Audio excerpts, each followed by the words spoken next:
ومن يطع الله ورسوله فقد فاز فوزا عظيما أما بعد. Kaum muslimin dan muslimat rahimani wa rahimakumullah, kembali kita lanjutkan kajian kita dalam pembahasan panduan lengkap nikah dari A sampai Z.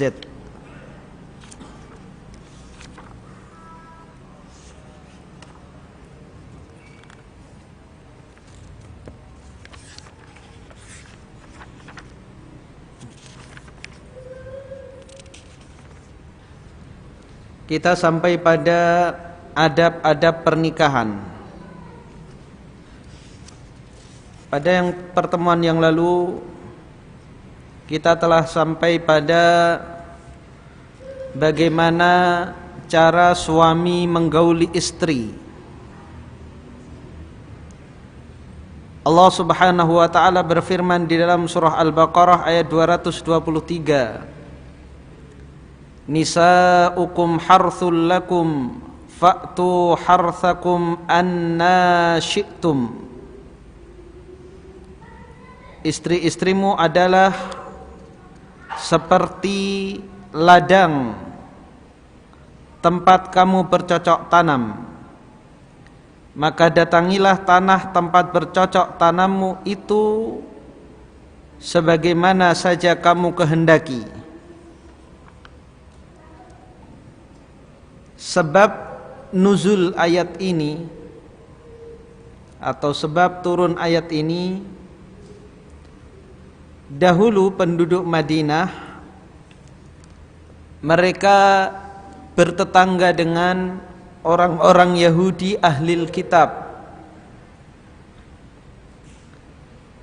yang mana bangsa Arab menganggap ahlul kitab lebih maju peradabannya daripada mereka, daripada bangsa Arab, karena mereka memiliki kitab dan mereka bisa baca tulis, sedangkan mayoritas kebanyakan bangsa Arab ummiyin, orang-orang yang buta huruf. Sehingga banyak tata cara dalam kehidupan sehari-hari, baik itu adab maupun muamalah penduduk Yathrib saat itu banyak meniru tata cara ahlul kitab, orang-orang Yahudi. Di antara tata cara tersebut ada yang baik, namun di antaranya juga jelek, dan di antaranya menyelisihi fitrah. Di antara yang baik adalah tata cara toharoh, tata cara bersuci penduduk Kuba, yang Allah Subhanahu wa taala memuji mereka di dalam Al-Qur'an.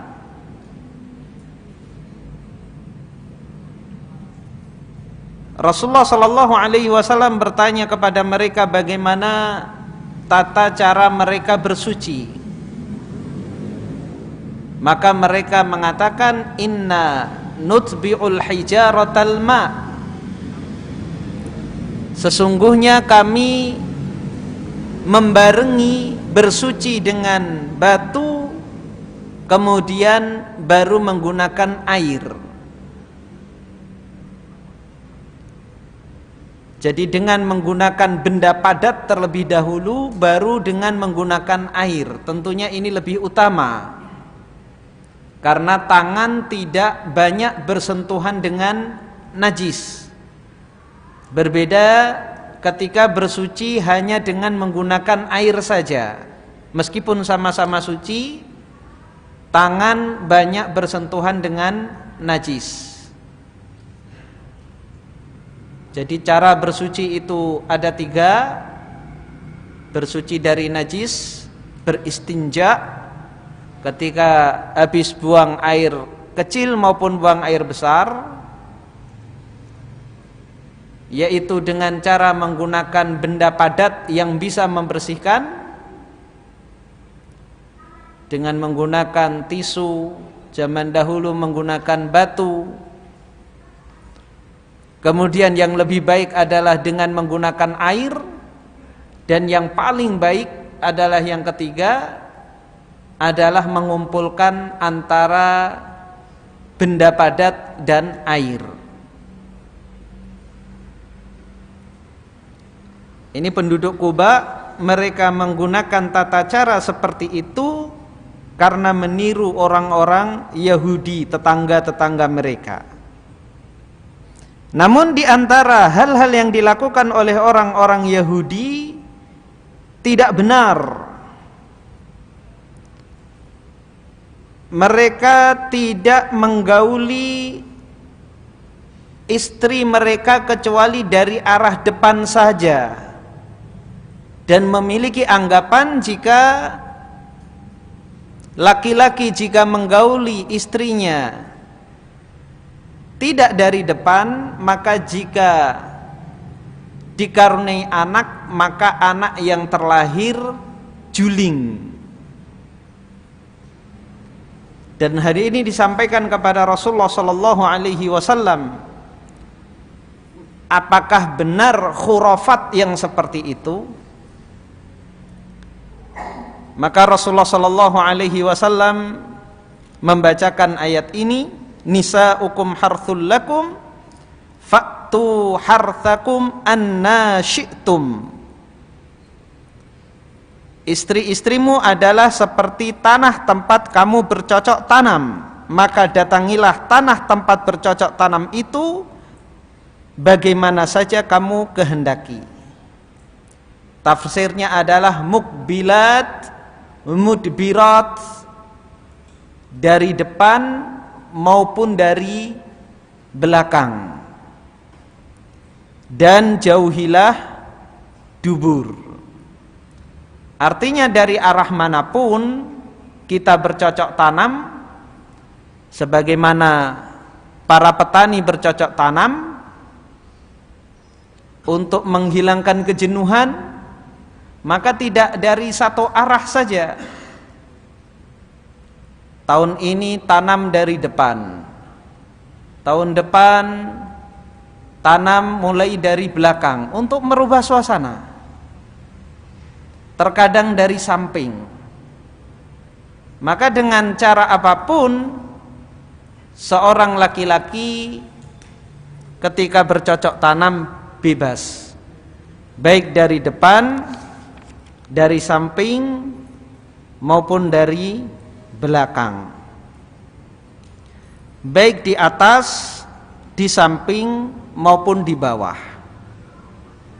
Namun tidak dipungkiri bahwa cara yang paling baik adalah dari depan, sebagaimana disebutkan oleh Ibnul Qayyim di dalam kitab Zadul Ma'ad jilid 4 dalam bab hadyuhu sallallahu alaihi wasallam fil jima', petunjuk Nabi sallallahu alaihi wasallam dalam jima', yaitu istri berada di bawah dan laki-laki berada di atas. Efek baiknya bagi kesehatan, karena sperma akan keluar dengan tuntas dan mudah, berbeda dengan posisi yang lain, terutama jika wanita yang berada di atas, maka mungkin masih akan ada tersisa sperma yang ada pada laki-laki, tidak tuntas keluar, dan jika dia melakukannya jarang-jarang, maka bisa jadi ini akan menimbulkan penyakit. Berbeda dengan yang sering melakukan, artinya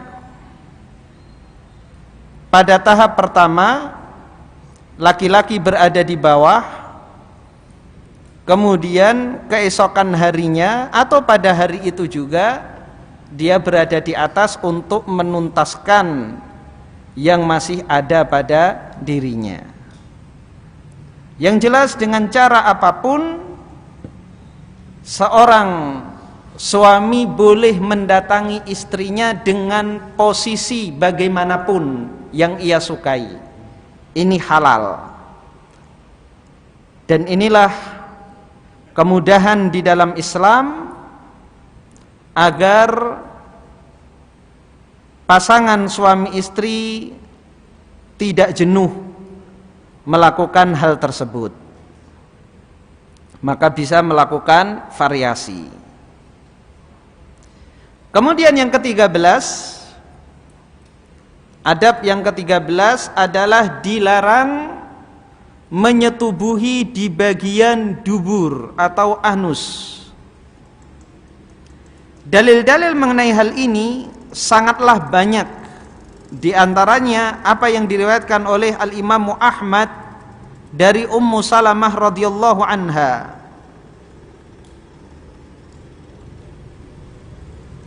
Ya, tambahan dari pembahasan sebelumnya, orang-orang Madinah mereka mempelajari adab dari orang-orang Yahudi. Suatu ketika salah seorang sahabat dari kalangan Muhajirin menikahi wanita Ansor. Maka ketika malam harinya sahabat Muhajirin ini ingin menggauli istrinya dari belakang. Maka ini diingkari oleh istrinya karena hal tersebut tidak dikenal oleh wanita Madinah. Maka ia pun, wanita ini mengatakan, sesungguhnya kami tidaklah didatangi kecuali dari depan. Kalau engkau mau silahkan, kalau tidak maka ceraikan aku. Maka kasus ini dibawa ke hadapan Rasulullah sallallahu alaihi wasallam. Maka Rasulullah sallallahu alaihi wasallam membacakan ayat di dalam surah Al-Baqarah ayat 223 tadi, nisaukum harthul lakum fa'tu harthakum anna syi'tum. Berikutnya, dilarang menyetubuhi di bagian dubur atau anus. Dalil-dalil mengenai hal itu sangatlah banyak. Di antaranya apa yang diriwayatkan oleh Al-Imam Ahmad dari Ummu Salamah radhiyallahu anha, ia mengatakan, ketika kaum Muhajirin tiba di Madinah kepada kaum Ansor, maka mereka menikahi wanita-wanita Ansor. Kaum Muhajirin atau para wanitanya berposisi telungkup ketika bercampur, sedangkan para wanita Ansor tidak melakukannya. Ya, ini hadisnya ada di pembahasan ini. Sedangkan para wanita Ansor tidak melakukannya. Ketika seorang Muhajirin hendak menginginkan istrinya berposisi demikian, ia menolaknya hingga bertanya kepada Rasulullah sallallahu alaihi wasallam. Kemudian ia datang kepada beliau, tetapi malu untuk menanyakannya. Maka Ummu Salamah yang bertanya kepada beliau, kemudian turunlah ayat nisaukum harthul lakum fa'tu harthakum anna syi'tum. Istri-istrimu adalah seperti tanah tempat kamu bercocok tanam, maka datangilah tanah tempat bercocok tanammu itu bagaimana kamu kehendaki.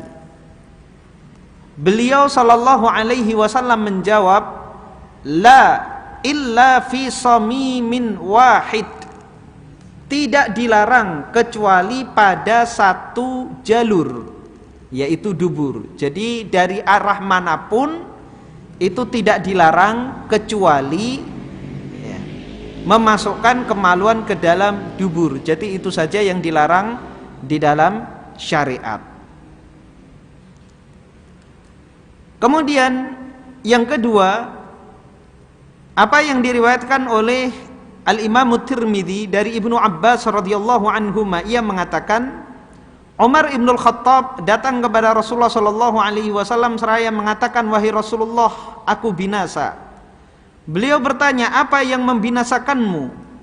Ia menjawab, aku mencampuri istriku dari arah belakangnya, tetapi tidak ada wahyu mengenainya. Maka Allah mewahyukan kepada Rasulullah SAW ayat ini, nisaukum harthul lakum fa'tu harthakum anna syi'tum. Istri-istrimu adalah seperti tanah tempat kamu bercocok tanam, maka datangilah tanah tempat bercocok tanammu itu bagaimana saja kamu kehendaki. Beliau sallallahu alaihi wasallam bersabda, akbil wa adbir wattaqid dubur wal haidah. Lakukan lewat depan dan belakang serta jauhilah dubur dan istri yang sedang haid. Jadi ini banyak kejadian yang sampai kepada Rasulullah sallallahu alaihi wasallam. Dan kita ketahui penduduk Mekah ya, lebih variasi dalam melakukan hubungan intim, berbeda dengan orang-orang Yahudi dan penduduk Madinah. Maka ketika Umar melakukannya, dia datang kepada Rasulullah sallallahu alaihi wasallam karena merasa bahwa itu adalah pelanggaran syariat. Jadi karena masyarakat setempat menganggapnya tabu, maka dia pun merasa bersalah. Maka datang kepada Rasulullah sallallahu alaihi wasallam dan ternyata perbuatan tersebut tidak melanggar syariat.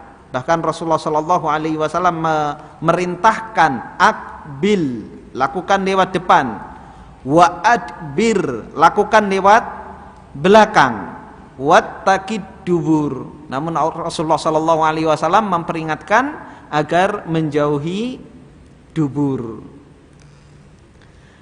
Kemudian yang ketiga, hadis yang diriwayatkan oleh Al-Imam At-Tirmidzi dari Abdullah ibnu Abbas radhiyallahu anhuma, ia mengatakan Rasulullah sallallahu alaihi wasallam bersabda, la yanzurullahu ila rajulin ata rajulan aw imra'atan fid dubur. Allah tidak akan memandang, artinya memandang dengan pandangan rahmat, kepada seorang pria yang bercampur dengan pria lainnya atau bercampur dengan wanita pada duburnya. Jadi ini adalah dosa besar. Jadi kalau ada dalil-dalil baik dari Al-Quran maupun hadis-hadis Nabi menyebutkan ancamannya, maka perbuatan tersebut adalah dosa besar. Riwayat yang lain adalah hadis yang diriwayatkan oleh Al-Imam Syafi'i dari Khuzaimah bin Thabit radhiyallahu an, bahwa seseorang bertanya kepada Nabi sallallahu alaihi wasallam tentang mencampuri wanita atau istri di bagian belakangnya, atau seorang pria mencampuri istrinya di bagian belakang. Maka Nabi sallallahu alaihi wasallam menjawab, boleh. Ketika orang itu pergi, beliau memanggilnya, atau beliau memerintahkan supaya memanggilnya. Lalu beliau bertanya, bagaimana pertanyaanmu? Di dua lubang atau di lubang yang mana dari kedua lubang itu? Apakah dari belakangnya namun tetap pada kemaluannya? Maka ini dibolehkan. Ataukah dari belakangnya pada lubang anusnya? Maka ini dilarang. Sesungguhnya Allah tidak malu terhadap kebenaran. Janganlah kalian mencampuri wanita pada duburnya. Jadi ada seorang yang bertanya kepada Rasulullah sallallahu alaihi wasallam tentang hukum menggauli istri dari belakang. Maka Rasulullah sallallahu alaihi wasallam menjawab, boleh. Kemudian orang ini pergi. Lantas Rasulullah sallallahu alaihi wasallam memanggilnya kembali, atau Rasulullah mengutus utusan untuk memanggil kembali. Ini keraguan dari rawi mana yang terjadi. Jadi ini menunjukkan amanah para perawi hadis. Padahal tidak merubah hukum yang ada. Tapi meskipun ada kelupaan, meskipun tidak terpengaruh pada hukum, tetap disampaikan. Ini menunjukkan bahwa mereka tidak malu menunjukkan kelemahan mereka. Jadi kalau lupa, mereka katakan lupa. Nabi mengatakan, Nabi memanggil kembali secara langsung, yaitu orangnya masih kelihatan, atau Nabi mengutus utusan ketika orang tersebut sudah tidak kelihatan lagi. Yang jelas di antara kedua tersebut, orang tersebut datang kembali. Jadi Nabi Shallallahu Alaihi Wasallam khawatir orang ini salah paham. Maka begitu keharusan bagi mufti, bagi ulama ketika ditanya, jika ada kemungkinan salah paham pada orang yang bertanya, maka dipanggil kembali. Karena arti dari belakang ini mungkin saja dia melakukan hubungan seks pada dubur, maka Nabi Shallallahu Alaihi Wasallam memanggil kembali. Bagaimana pertanyaan kamu tadi? Kalau dari belakang kemudian menyetubuhi pada kemaluan, maka ini diperbolehkan. Tapi kalau dari belakang dan masuk pada dubur, ini yang dilarang. Kemudian Nabi Shallallahu Alaihi Wasallam mengatakan, Innallaha la yastahyi minal haq, sesungguhnya Allah Subhanahu Wa Taala tidak malu pada kebenaran. Jadi pembahasan seperti ini harus dibahas. Karena kalau tidak dibahas, ustadznya malu, maka akan terjadi pelanggaran karena orang tidak mengetahui hukum sesuatu tersebut. Aisyah radhiyallahu anha mengatakan, Ni'man nisaul ansor la yamna'hunnal haya'u an yas'alna 'anil khair.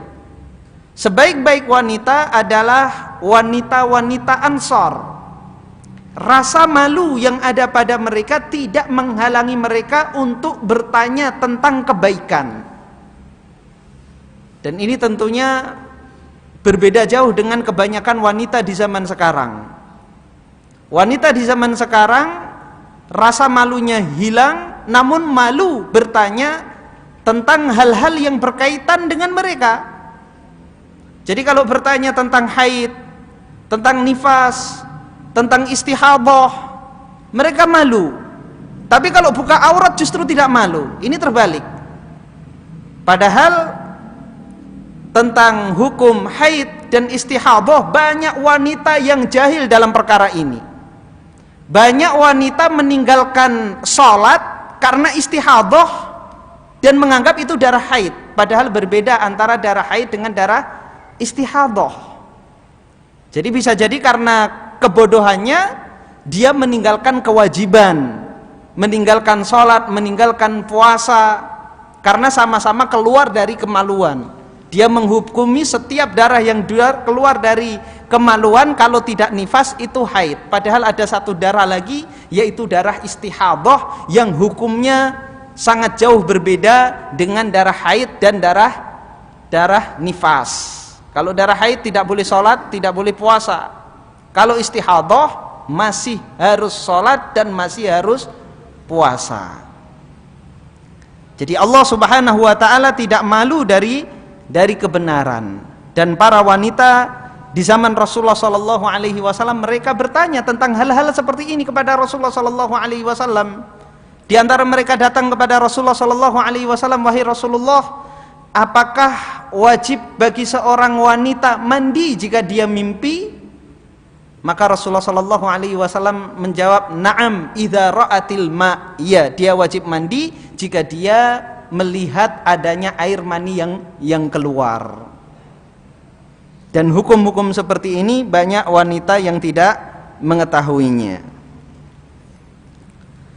Kemudian hadis yang lain tentang dilarangnya menyetubuhi istri pada duburnya, diriwayatkan oleh ashabus sunan, Al-Imam Abu Dawud, An-Nasa'i, At-Tirmidzi dan Ibnu Majah, ya, kecuali An-Nasa'i, dari Abu Hurairah radhiyallahu an, bahwa Rasulullah sallallahu alaihi wasallam bersabda, "Man ata haidon aw imra'atan fi duburiha aw kahinan fasaddaqahu bima yaqul faqad kafara bima unzila ala Muhammad." Barang siapa yang mencampuri wanita atau istri yang sedang haid, atau mencampuri wanita pada duburnya, atau mendatangi dukun lalu mempercayai apa yang dikatakannya, maka ia telah kafir kepada apa yang diwahyukan, yang diturunkan kepada Muhammad sallallahu alaihi wasallam. Jadi ini ketiga-tiganya ini adalah dosa besar. Menggauli wanita haid, menggauli wanita pada dubur, dan bertanya kepada dukun dan membenarkannya. Siapa itu dukun? Orang yang mengaku mengetahui yang gaib. Siapapun dia yang mengaku mengetahui yang gaib, maka dia adalah dukun. Ketiga hal ini apabila dilakukan, maka orang tersebut telah kafir terhadap apa yang diturunkan kepada Muhammad. Karena wahyu Allah Subhanahu wa taala melarang mendatangi wanita haid, melarang mendatangi wanita pada duburnya, dan wahyu Allah Subhanahu wa taala menjelaskan bahwa yang mengetahui yang gaib hanyalah Allah Subhanahu wa taala. Maka barang siapa yang menyelisihi tiga perkara ini, maka dia berarti telah kafir terhadap firman Allah Subhanahu wa taala. Selanjutnya apa yang dinyatakan oleh Syekhul Islam Ibnu Taimiyah rahimahullah, apabila ia menyetubuhi istrinya pada duburnya dan mentaatinya setelah dilarang, maka keduanya diberi sanksi takzir. Jika keduanya tidak berhenti, bahkan tetap meneruskan, maka keduanya diceraikan. Sebagaimana dipisahkan antara pria yang nista dengan wanita yang dinistainya. Wallahu a'lam.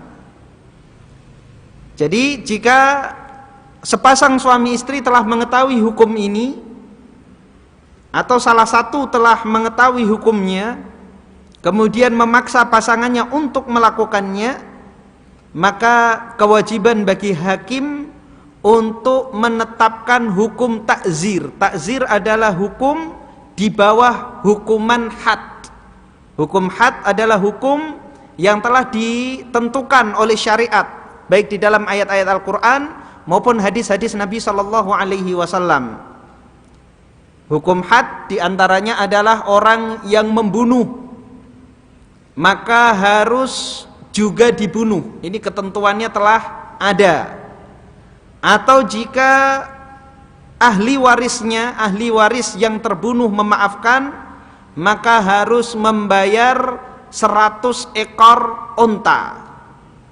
Atau jika ahli warisnya sangat berlapang dada memaafkan begitu saja, maka ini hak pada ahli waris. Jadi boleh dia menuntut dengan tuntutan tertinggi, yaitu dibalas dengan bunuh, atau dengan mendapatkan ganti, yaitu 100 ekor unta, atau memaafkan begitu saja. Tentunya ini sangatlah berat. Atau hukum orang yang mencuri, yaitu dengan dipotong tangan. Adapun takzir ini berdasarkan ijtihad hakim, melihat apa yang pantas bagi orang ini agar dia bisa berhenti dari perbuatan tersebut. Jadi perbuatan-perbuatan maksiat, perbuatan-perbuatan kemungkaran yang tidak disebutkan hukumnya di dalam Al-Quran, maka hakim diberi kebebasan dan melihat maslahat serta madarat. Apa yang paling manfaat bagi orang yang terkenai hukuman ini agar dia bisa berhenti, dan bagaimana efeknya bagi orang lain. Bisa dengan cambuk, bisa dengan dipenjara, bisa dengan diasingkan, dan termasuk di sini adalah dipisahkan antara suami istri. Syekhul Islam Ibnu Taimiyah rahimahullah ditanya, hukuman apakah yang harus ditimpakan kepada orang yang menyetubuhi istrinya pada duburnya? Apakah ada seorang ulama yang membolehkannya, yaitu menyetubuhi pada dubur? Jawabannya adalah alhamdulillahirabbil alamin. Menyetubuhi pada dubur atau lubang anus adalah haram menurut kitabullah dan sunnah Rasulullah sallallahu alaihi wasallam. Demikian pula pendapat para imam kaum muslimin dari kalangan sahabat, tabi'in dan selain mereka. Disebutkan dalam hadis sahih bahwa kaum Yahudi pernah mengatakan, jika seseorang menyetubuhi istrinya pada kemaluannya lewat belakangnya, maka anaknya akan bermata juling. Mendengar hal itu, kaum muslimin bertanya tentang perkara tersebut kepada Nabi sallallahu alaihi wasallam. Lalu turunlah ayat, nisaukum harthul lakum fa'tu harthakum anna syi'tum. Istri-istrimu adalah seperti tanah tempat kamu bercocok tanam, maka datangilah tanah tempat bercocok tanammu itu sebagaimana saja kalian kehendaki. Arti al-harth di dalam ayat di atas adalah tempat menanam, dan anak hanyalah ditanam pada kemaluan, bukan pada dubur. Jadi yang bisa membuahi itu pada area kemaluan. Disitulah tempat bercocok tanam yang akhirnya akan tumbuh. Adapun pada dubur tidak mungkin, karena di situ tidak ada ovum atau sel telur pada wanita. Fa'tu harthakum anna syi'tum, maka datangilah tanah tempat bercocok tanammu, yaitu tempat anak ditanam dan dilahirkan. Anna syi'tum, bagaimana saja kamu kehendaki, yakni dari mana saja, dari depan, dari belakang, dari kanan, dan dari kirinya. Allah Ta'ala menamakan wanita dengan al-harth, tempat bercocok tanam, karena yang diberi keringanan hanyalah mendatangi tempat-tempat bercocok tanam, dan tempat bercocok tanam hanyalah di kemaluan. Disebutkan dalam beberapa athar bahwa menyetubuhi pada dubur adalah lutiyah sugro, homoseksual kecil. Diriwayatkan secara sah dari Nabi SAW bahwa beliau bersabda, innallaha la yastahyi minal haqq wa la ta'tun nisaa fi hushushihin. Sesungguhnya Allah tidak malu terhadap kebenaran, janganlah kalian mendatangi wanita pada duburnya. Lalu bagaimana halnya dengan tempat yang di dalamnya terdapat najis berat?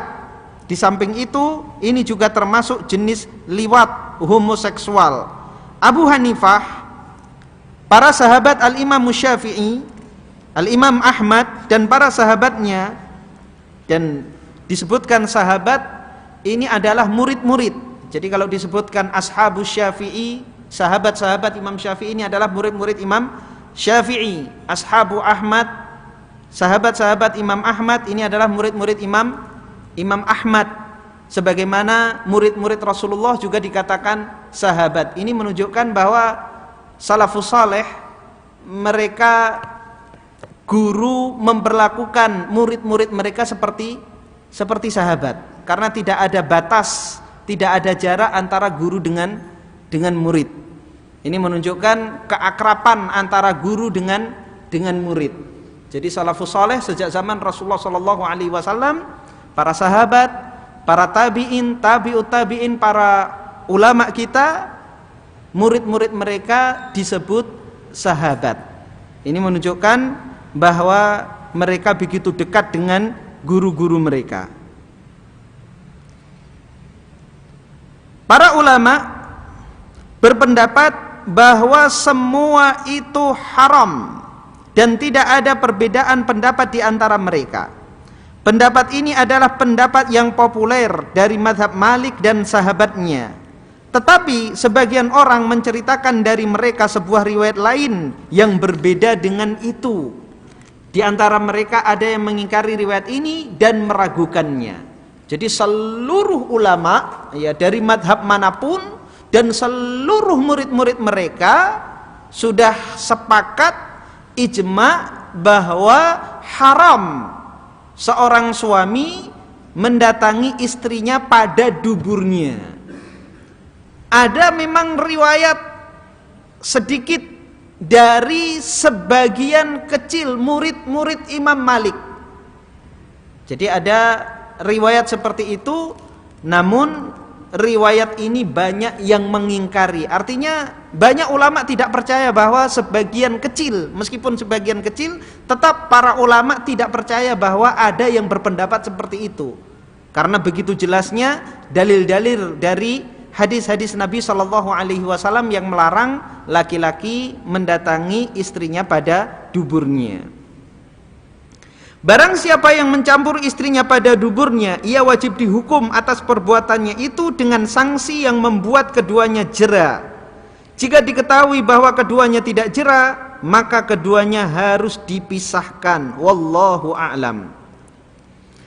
Ibnu Qudamah rahimahullah ditanya, jika suami melakukan perbuatan yang dilarang dan ia mencampuri istrinya pada duburnya karena kebodohan mengenai hukum ini, maka apakah ada had atau hukuman yang ada ketentuannya dalam syariat untuk itu? Ibnu Qudamah menjawab, jika dia mencampuri istrinya pada duburnya, silahkan azan.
Ya, insyaallah kita akan lanjutkan pada pertemuan yang akan datang. Di sini banyak pertanyaan.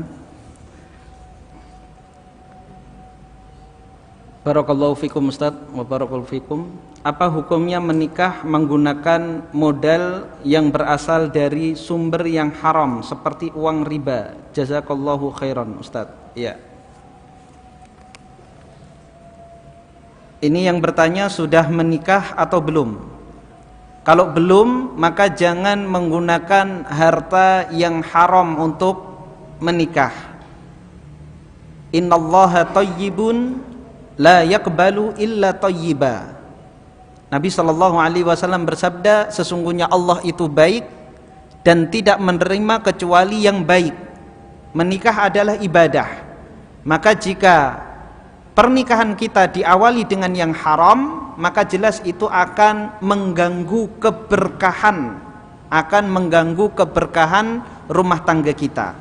Namun jika sudah terlanjur menikah, maka hendaknya bertobat kepada Allah Subhanahu wa taala, menyesali perbuatannya dan nikahnya sah.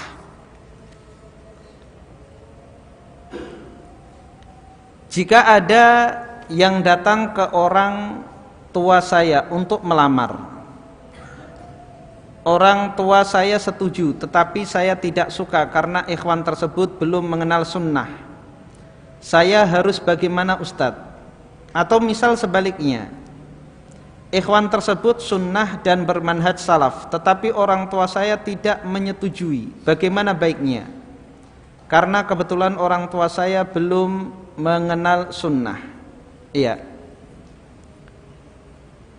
Untuk yang pertama, karena wanita itu dipimpin, dan tentunya wanita itu kebanyakan akan mengikuti agama suaminya dan akhlak suaminya. Maka ini rahasia kenapa syariat kita membolehkan laki-laki menikahi wanita ahlul kitab, ya, yang asli ahlul kitab. Adapun laki-laki ahlul kitab tidak boleh menikahi wanita muslimah, karena jelas wanita itu lemah. Maka begitu juga dalam akhlak, ya.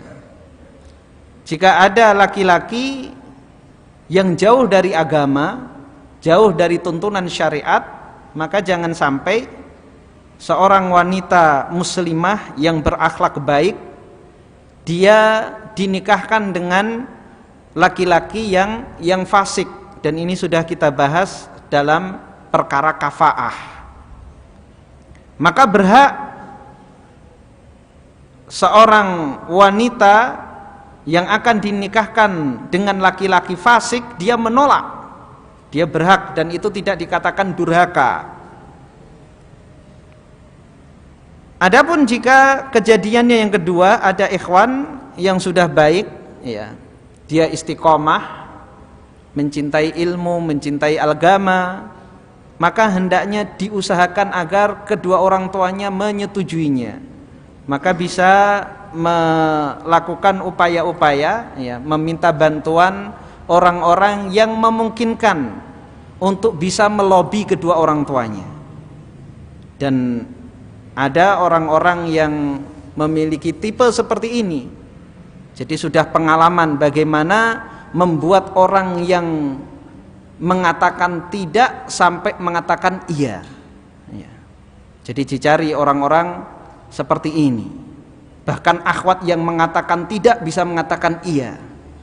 Jadi ada tipe orang yang memiliki keahlian seperti ini. Maka jika sudah ada ikhwan yang istiqomah, yang agamanya baik, akhlaknya baik, maka jangan buru-buru pusing, ya. Wah, ini orang tua nggak setuju, jangan. Maka saya sarankan untuk diupayakan untuk melakukan usaha-usaha agar kedua orang tuanya menyetujuinya. Dan tentunya silahul mu'min ad-du'a, ad-du'a'u silahul mu'min, doa itu adalah senjata seorang mukmin. Selain melakukan usaha yang tidak melanggar syariat, maka keduanya baik ikhwan maupun akhwat ini banyak berdoa kepada Allah Subhanahu wa taala untuk dipilihkan yang terbaik, karena ketentuan Allah Subhanahu wa taala itu yang terbaik. Apabila kita punya calon istri dan ketika ia ingin melakukan sholat subuh, biasanya ia agak kesiangan, apa hukumnya? Saya sebagai calon suami mengingatkan dia, contohnya mengirim pesan WA untuk memastikan apakah dia sudah bangun atau belum. Jazakallahu khairan Ustadz, mohon penjelasannya. Iya, dibangunkan aja nggak bangun, apalagi cuman WA. Gimana bangunkan lewat WA? Nggak bisa. Dan juga tidak boleh, ya, karena ini belum sah. Dan ini wanita bukan wanita yang baik. Ya, untuk sholat subuh saja berat, apalagi menunaikan hak antum. Menunaikan hak Allah saja berat, apalagi menunaikan hak antum. Jadi laki-laki itu seringnya tidak objektif kalau sudah melihat kecantikan. Ya, sudah tertutup. Cinta itu buta. Ya. Kalau cinta sudah melekat, tai kucing rasa coklat. Jadi kelemahan laki-laki itu pada penglihatan. Adapun wanita itu kelemahannya pada pendengaran. Sebuah penelitian menyebutkan bahwa seorang wanita itu lebih terpuaskan dengan kata-kata manis, cumbuan dan rayuan daripada hubungan seks. Maka pada adab yang dahulu, laki-laki jangan buru-buru. Meskipun kedua-duanya sama-sama nikmat dan kedua-duanya sama-sama menikmati, tapi yang lebih besar pada wanita itu disanjung dan digombal. Jadi demen banget sama yang namanya gombal. Itu perempuan. Jadi betapa banyak kita lihat wanita itu takluk pada laki-laki yang pandai menggombal meskipun mukanya pas-pasan. Kelebihannya apa? Dia pandai menggombal, dia banyak gombal. Adapun laki-laki itu kelemahannya pada pandangan, ya. Pada pandangan. Ketika laki-laki sudah melihat, maka segala aib dan cacat pada wanita itu tertutup, terbutakan dia. Perempuannya jutek, nggak apa-apa. Perempuannya nggak pakai jilbab, nggak apa-apa. Nanti saya didik pelan-pelan. Sholat subuh sering telat, gampang. Nanti saya siram pakai ember. Jadi begitu laki-laki. Jadi ketika sudah mengetahui ini adalah kekurangan, ya. Kekurangan yang sangat besar seorang yang tidak menjaga sholatnya, ya, maka harus dipikir ulang dan perbanyak istikharah, ya. Perbanyak istikharah, jangan dibutakan dengan cinta. Ciri-ciri darah istihadah itu apa saja, Ustadz? Ciri-ciri darah istihadah itu seperti apa? Ya. Pertama, darah haid. Darah haid adalah damun aswadun muhtadimun ladza. Darah haid itu darah yang hitam pekat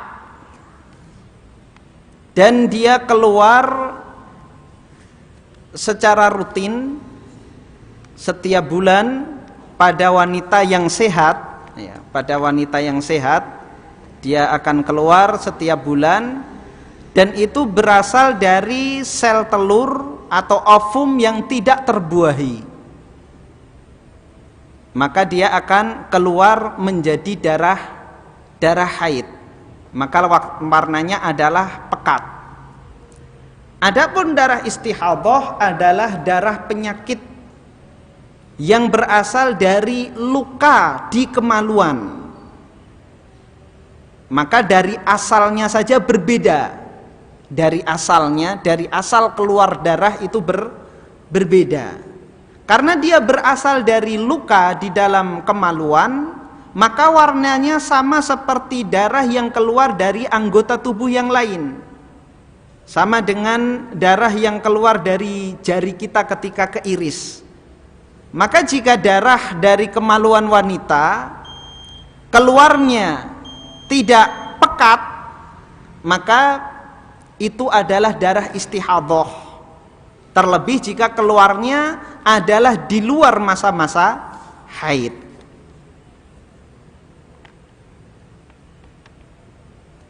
Ya, dan hukum pada wanita yang istihadah, dia mandi kemudian melakukan sholat setiap kali dia mengerjakan, dan dia berwudu setiap kali sholat. Jadi mandinya sekali, wajibnya ya. Adapun mandi, dia ingin mandi silahkan, tapi mandi wajib atau mandi besarnya sekali, kemudian setelahnya dia melakukan wudu setiap kali hendak melakukan sholat, karena setiap yang keluar dari kemaluan baik kubul maupun dubur itu adalah hadas, dan orang yang berhadas wajib berwudu. Maka dia berwudu setiap kali mengerjakan sholat meskipun darahnya tetap mengalir. Ini sama dengan orang yang mengalami salasilul baul, orang yang kencingnya tidak terhenti, maka kewajibannya dia wajib berwudu setiap kali sholat. Ini berbeda dengan orang yang sehat. Ketika orang yang normal, dia tidak harus wudu setiap kali sholat, meskipun sunnahnya adalah wudu setiap kali sholat. Misalnya maghrib, kita sudah berwudu, kemudian menunggu isya, kita menghadiri majelis taklim, kemudian dikumandangkan adzan isya, wudu kita untuk maghrib belum batal. Yang lebih baik adalah kita wudu kembali. Tapi kalaupun tidak wudu, wudu maghrib kita gunakan untuk sholat isya, ini boleh-boleh saja. Tapi pada orang yang air kencingnya tidak berhenti, terus menetes ataupun darah istihadhah, maka wajib berwudu setiap kali sholat. Wallahu ta'ala alam bisawab. Sallallahu ala nabiyina Muhammadin wa ala alihi wa sahbihi wa sallam. Wa akhiru da'wana alhamdulillahi rabbil alamin. Assalamualaikum warahmatullahi wabarakatuh.